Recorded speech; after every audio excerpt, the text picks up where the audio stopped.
Hey, it's Aaron the Home from mobilereviews-eh.ca, and today we are going to do the ultimate review for the Apple Watch. This is a hotly anticipated gadget for 2015, and we've had it for about a week now, or I've had it for about a week now, despite the fact that I stayed up till 1 in the morning on April 10th, hoping to pre-order it so I get it by April 24th. I finally got it in the middle of May. I'm not bitter at all. Now, according to Apple, their watch is the most personal device yet, and I'm guessing they're only saying that because it's always touching you. It's basically an extension of your iPhone, and despite not being the first in the smartwatch game and not doing really anything new, they've just done everything way better. The physical design of the Apple Watch is pretty spectacular in my opinion, and the UI works better than all the devices that we've reviewed so far or have used so far, including the Fitbit Surge, the Pebble Classic, and the Moto 360. I'm not afraid to say it, if you do get the Apple Watch, you may be a little underwhelmed at first. The battery life is absolute crap, and like all other Apple products, it doesn't play well with others. Now, based on our time with the device, we've given the Apple Watch a score of 4.18 out of 5. The smartwatch does better than the Pebble Classic and the Fitbit Surge, though the Surge will be better for some people, which I'll explain in a bit. We've got a Pebble time, and on this hand, I've got a Moto 360, so those reviews are in the pipeline. And if you're wondering about all the smartwatches that we reviewed or smart devices that we reviewed, check out that comparison tool on our website. All the links that I'm going to be talking about ever in this review will either be in the description section below or in the YouTube cards in this corner. Real usage, real reviews. mobilereviews-eh.ca. Now, mobilereviews-eh.ca, we base our reviews on actual usage and actual comparisons. So with the Apple Watch, we have gone and worked out with it. We've bashed it into corners, which resulted in this little scratch. We've put stupid little cases on them that really don't work. We've used them in our cars, tried to sleep with them, though that doesn't work because of the stupid battery life. And we try to use some of the apps out there for the watch. And we kind of do all this to make sure that if you're spending $500 on a device, it better be worth $500. The other thing that we do is do these comparisons because, well, we definitely want to know which one's better and which one's worse. Now, I'm going to warn you, this is going to be a slightly longer than average review that you guys are used to from me, but there's a lot of stuff to talk about for the Apple Watch. Again, I've broken everything down in terms of design, durability, as well as functionality. If you want to skip ahead to those sections, the links are in the description section below. I've made it a little easier for you to navigate my video. Now, in terms of design, this is one of the most comfortable smartwatches that we've worn. The heart rate sensor doesn't leave red marks like the Fitbit Surge, and the rounded edges of the device doesn't get caught on pockets. The entire device wears fairly well, despite the fact that, well, mine did get scratched during my short period with it, which is a bit annoying. In terms of durability, one of the worst parts about the Apple Watch is the battery life. On average, I would get about 1 waking day's worth of usage. This is probably my biggest gripe about the Apple Watch, is I, like to know how I've slept. I like to know how my heart rate is while I'm sleeping, and in order to do that, I've been using a combination of my iPhone sleep tracking app as well as the Fitbits, and I was really hoping that the Apple Watch would replace both of those. It doesn't, unless you plan on charging your watch during the day, which is probably when you need to use it the most. But then I was thinking about why I was pissed off and who actually wears a watch to sleep. My wife doesn't. If it was a normal watch, I wouldn't, so why would I wear the Apple Watch? I don't know, a question you might have to ask yourself. Now, this 1-day battery is not great, and it's a far cry from the 7-day battery on the Fitbit Surge as well as the Pebble Classic, but it has the same battery capacity as the Moto 360. With all that being said, if the battery does get too low, there is a power reserve feature, which means that the Apple Watch basically goes into a pseudo sleep, and the only thing that shows up on your screen is the actual time, so you still can use your Apple Watch, as an actual watch. Charging the device is simple, as all you do is use a wireless charging puck, which is pretty fun, I'd have to admit. Though leave it up to Apple to make a wireless charging accessory that isn't compatible with other wireless charging accessories. The standard is the Qi wireless charging standard, and your Apple Watch, you can't take a third-party Qi standard, a wireless charging pad, and use it with the Apple Watch, and vice versa. You can't use the charging puck and use it on, say, like a Galaxy S6 Edge. I did have to chuckle a little bit when I was doing this because it looks like I'm trying to check the heart rate for my phone. Now, in terms of the actual look of the Apple Watch, I did post on Facebook asking what people thought. Number one, if you gave it a 1, it was like a blah, 2 was a meh, and a 3 was noise. Nathan Wolf said the Apple Watch is simply an amazing piece of hardware. Thanks for everything you do on here. Okay, now Shura Gupta 3, noise. It has a very simple design and appeals to the eyes. The Moto 360 is just behind the Apple Watch in terms of design. Tuka Junukala, I'm really sorry if I butchered your name. As a fan of high-quality Swiss-made watches, most mechanical but some pretty quartz, the Apple Watch looks pretty awful. pre-yanked shell. All of them looks pretty nice, but the Fitbit, Pebble, and Moto 360 just look like old school kid watches like the Casios. And I like the comment from Josh Graham that said, it's nice. If the 360 didn't have the flat tire appearance, I think it would be one of the best available, I think. So guys, thank you for the comments on my Facebook page. If you're not part of that Facebook page, I actually tend to post a little bit more than I usually do other places. So do subscribe to it. Now in terms of scratch resistance, my Apple Watch Sport comes with inox glass, which held up okay to knives, keys, as well as coins. The Apple Watch is not water resistant, or is water resistant, not waterproof, so don't go swimming or showering with your Apple Watch. It's probably a good thing because you want to let that little spot on your wrist breathe a little bit. Now before I talk about the functionality, at the beginning of the video, I did say that if you did get the Apple Watch, you might be a little underwhelmed at first. And the only reason why I say that is that you take it out of the box and you're so excited that your new device is here and you put it on your wrist and you're like, yep, it's a watch. A lot of the things that Apple has done with the Apple Watch takes time for you to kind of discover. It takes time to grow on you. So, out of the box, you're gonna be like, oh crap, I spent $500 and it's literally just a watch. I can tell what time it is and maybe look at my calendar and notifications. But trust me, give it time and you're gonna notice all these little things that you wouldn't have thought about in a watch, like people making the Moto 360 didn't think about it. People making the Fitbit Surge didn't think about it, but Apple did. In terms of functionality, this is where the Apple Watch shines. This is going to be one of the longest sections of this review, as I'm going to be covering the software, the handling, the UI, the different types of sensors, as well as the practicality of the watch in everyday use. The only way to manage the Apple Watch is through the iOS app on your iPhone. iPads don't work and neither will desktops. Now, I initially thought this was going to be silly, but the Apple Watch relies heavily on the sensors found on your iPhone in order to fully function. For example, it needs access to a GPS sensor, and I guess you could use the navigation stuff on your laptop, but that would just look funny with you running with your laptop. That's not a good idea the last time I checked. One of the biggest strengths of the Apple Watch, or actually any smartwatch, is the potential to use third-party apps that you can install. Now, I'll be honest with you, I've installed several of these apps on my Apple Watch, and none of them are actually really great. Like the Flipboard app, I love Flipboard on the Android, I love Flipboard on my iPhone, and Flipboard on my Apple Watch is just not great. Like, who wants to read stuff on a screen that's this big? Same thing goes for the Instagram app. It's like, yay, I can look at the feed on my wrist, but holding something like this, looking at something like this at this angle is really not comfortable. In fact, my arms are getting tired right now just holding it like this. In terms of handling, the Apple Watch is one of the best in terms of all the smartwatches that we've reviewed. The response is quick and smooth and doesn't feel forced. Other watches like the Moto 360 seem a little slow when compared to the Apple Watch, and the touch capability of the Apple Watch doesn't seem like a gimmick like you would find on the Fitbit Surge. One of the things that I had to change was how I interacted with my OS devices. In order to use the Apple Watch efficiently, I had to pull back on my tapping. I would actually tap it way too hard. By tapping it way too hard, you would activate force touch, which is one of the things that Apple says, hey, this is new in the Apple Watch, but it's not great. Like it's not front and center of what you do, so you're not going to notice it as much. It is there, it's always on the screen, but in terms of interacting with the UI and the software, it's almost invisible because you only use it in a couple of places. In terms of viewability, the Apple Watch works well in all light conditions, but there's something really normal when you compare it to a normal watch. First, the Apple Watch generally knows when you're looking at it. When you're on the computer, for example, the screen face turns off. Turning and bring your hand up slightly will turn the screen on, but there is just a tiny delay.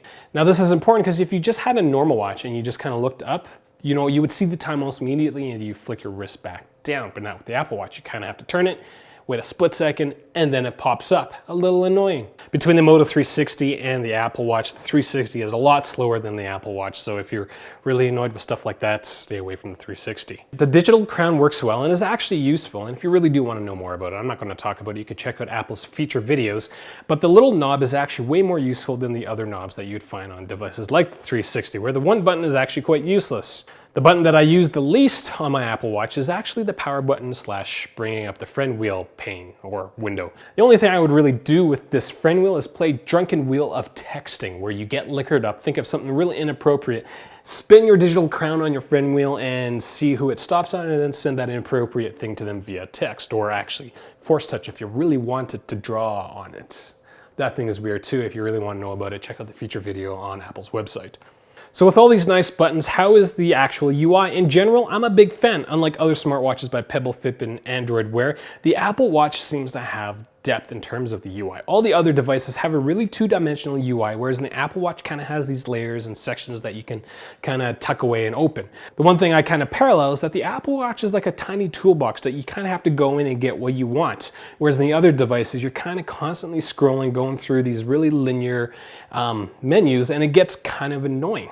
I know it's just a display information when it comes to these smartwatches, but it's a big difference, and it just makes the Apple Watch seem just that much smarter than something that's a little more flat, like the Moto 360 and the Fitbit Surge. Notifications are pretty easy to deal with. All you do is just swipe from the top and you get to see all the notifications. When compared to something like the Moto 360, I found that the Android Wear notifications were a little too intrusive, as the notification takes up quite a bit of space on your watch face.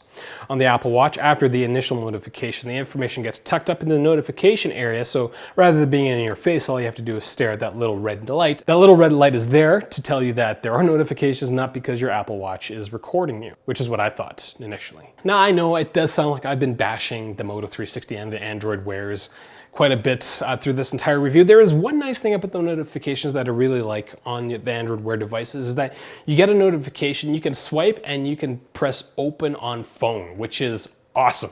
Being able to open up that specific notification on your device is actually, it's mind-blowing how useful that actually is. And I know the Apple Watch has the handoff. I haven't been able to use it properly because I haven't found any apps that allow me to use it. And the last part about the UI deals with glances, and glances is neat because you literally are just glancing at your Apple Watch. Good job, Joni Ives. I'm not going to go in a lot of detail about glances because all you do is swipe up and then all the apps that are glance enabled that you've allowed to show up in glances show up. So it's a very personal part, but you can customize the information. The glance that I use the most is actually activity glance because, well, it just tells you how active you were all day. Now, the last thing I'll mention about the notifications on the Apple Watch is the actual feedback from the watch. This is one of the things that I like the most about the Apple Watch, are the physical notifications. Compared the feedback from this Moto 360 or the Fitbit Surge and this Apple Watch, the Apple Watch is just so nice because it just doesn't come at you full force. It doesn't feel like a thumb is just jabbing you in the side of your hand.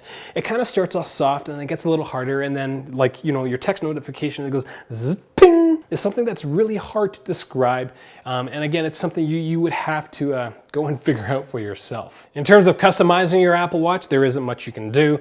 There are a couple of different watch faces that allow a certain level of customization in it. The watch face that I like most is the modular one because you get to choose what you show in these specific areas on your watch. Again, Apple doesn't like playing nice with other things or customizing things. It has to all look the same. Blech. So 1984, kind of. In terms of physical sensors, this is where I'm a little disappointed with the Apple Watch. It's basically a companion device for your iPhone, so you get the benefit of all the sensors in your iPhone, but without it, your Apple Watch gets a little hamstrung. For example, there isn't a GPS in the watch, so if you're running without your iPhone, well, you're not going to be able to see where you've gone. There isn't an accelerometer that captures your body movement, and according to Apple, calculates the calories based on the amount of body movement. Now, I can't really say that it works or it doesn't work, or if it works accurately, but I did notice that the days where I didn't move as much while playing too much WoW, I had lower calories burned than other days where I was chasing Monty all day. Now, the heart rate monitor on the Apple Watch isn't as in your face as the ones that Fitbit uses. Both Fitbit and Apple uses infrared lights to track the amount of blood under your skin, but in a non-workout situation, the Apple Watch takes a reading every 10 minutes, whereas in the Fitbit Surge will just be blinding your skin all the time for 24 hours. The heart rate monitor doesn't leave a sticky red mark like the Fitbit ones do, but if you tell Apple that you're about to go work out, the heart rate goes continuously until you tell it to stop or until the watch battery dies. Now, in terms of accuracy, I did find that the heart rate readings from the Apple Watch were a little more accurate than the ones from the Fitbit, despite the fact that the Fitbit ones are like 24-hour continuous monitoring. I do elaborate a lot more on this in my Fitbit Surge review, so do check that part out if that's a concern to you. But really, in short, it kind of caps the heart rate peak. So if you push yourself really hard in interval trainings, your Fitbit Surge isn't going to capture it. I did see it on my Apple Watch. In terms of practicality, I found that despite being just an extension on my iPhone, the Apple Watch did make my life slightly easier and generally a little better. There are a lot of potential with these devices, and that's entirely up to the app developers, but I'm going to touch on 5 things that have made an impact on my life as of right now in terms of practicality. Now, the first one is being able to take and make calls from my iPhone using my Apple Watch. Now, It does add a little bit of value to my life, but just how awesome it is that I can take phone calls from my wrist. I'm an 80s kid, so I grew up watching all those James Bond movies, and the watch always did something awesome. Being able to talk to my watch like that, pretty awesome. Now, in terms of navigating with the Apple Watch, it is an extension. The worst part about navigating with the Apple Watch is actually using Apple Maps, sorry. The watch portion, so it's different because the Apple Watch can actually tell you which direction to turn, which is pretty awesome. And there's a different set of taps to turn left and a different set of taps to turn right. If you do a reroute, it does a disappointing tap. So unlike stuff like on the 360, whereas it's literally an extension of the smartphone directions, navigating with the Apple Maps on your Apple Watch, apparently my battery low, is smart, we'll say. Now, in terms of activity monitoring, I do like this better than stuff like the Fitbit Surge because it doesn't rely as much on numbers. It's not heavy on the numbers, which for most people means you get pretty graphs. Now, the numbers are there, but the first thing you see is this nice little circular graph that tells you how much you've stood, how many calories you've burnt, and how much exercise that you've done. It's a very easy way to take a snapshot of what you've accomplished during the day. This is one of the primary reasons why I think if you were to get an Apple Watch, you're gonna become a little better physically because you get notifications to tell you that, well, you've been sitting down for a really long time. Maybe you should move. The second last thing is taking photos is a little better with the Apple Watch as you can use it as a remote. It's a $500 remote, but you can use it as a remote, which means that you don't have to take selfies using the crappy front-facing camera. You can use selfies taking the nice back camera. Now, I would be singing complete praises about this feature, but you can't record videos, so for the majority of the stuff I do, I still have to use a crappy camera. Now, the last thing in terms of practicality that has made my life a little better is actually using Siri with the Apple Watch. Siri on the iPhone I've rarely used because it's kind of annoying, and I was thinking about it. It boils down to the fact that Siri talks back to me. I don't like it when it is unable to find what I am looking for, but with the Apple Watch, it doesn't. It doesn't say anything. So it just, if it doesn't find it, it doesn't find it. You just read it. You don't have to hear Siri try to speak sentences, which is brutal. And like it's really hard to explain because, well, it's the same Siri that's found on your iPhone. It doesn't have its own Siri on the Apple Watch. It has to use the one on the iPhone, but it's just way more bearable on the Apple Watch. So that's all I got about the Apple Watch. This is about as comprehensive as I possibly can get after using it for a little over a week and comparing it to all the other smart devices that I have. Now, before I talk about the Apple Watch and the Fitbit Surge and which one's better for which, if this is the first time you're watching one of my videos, I do encourage you to click subscribe. These reviews take a long time to make. This one will probably be close to 20-25 hours in terms of editing, writing, doing everything to put it up on the internet. So do consider supporting me through a one-time donation or through Patreon.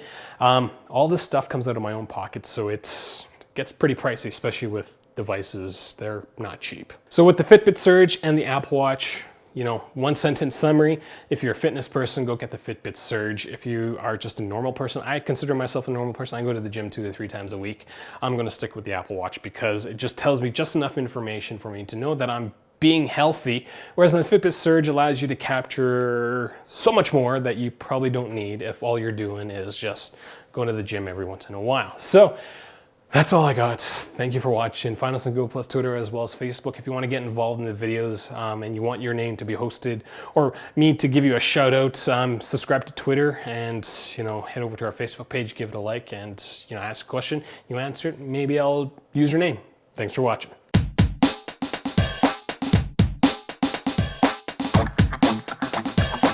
Thank you.